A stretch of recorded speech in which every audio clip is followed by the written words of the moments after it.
Hey there, welcome back to Farmcraft. I'm John, and we're doing some work on the farm. I've had many people comment that I make a lot of videos and don't show actual farming, but cattle farming is a lot different than people realize. A lot of what you're doing is managing infrastructure. The cattle don't need a lot from me. They need grass, they need water, and a safe place to be. So in a lot of ways, being a cattle farmer means you maintain fields and you grow grass. This field has several problems, and it's going to take a long time to fix them all, but let's get into it.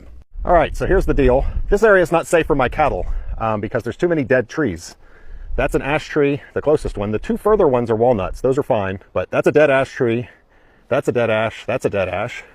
Over here is a big pine and poplar. I really like those two trees. They got hit by lightning and they're both dead. And you can see all the limbs that are falling. And this is exactly the area where the cattle like to get shade. And there's other places in the field for them to get shade, but this is their preference. It's closest to the gate.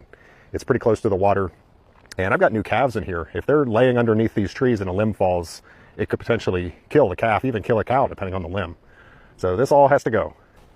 Now these two are some pretty good sized trees. I have a whole video on these two trees. I'll leave a link in the description. Basically, I wanted to try to dig them out with my excavator, and this turned out to be a rather big challenge. In this video, I'm going to breeze through this part of the job. There's a lot more that I did to get this field fixed up. I started out clearing all the brush around the base of this poplar tree.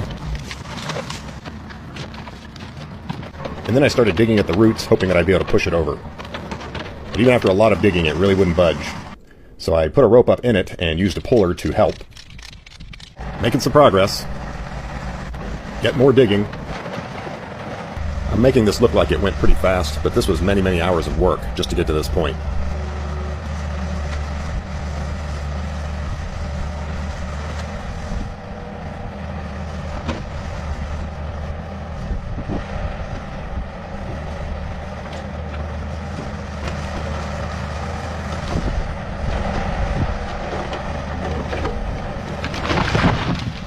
Gotcha.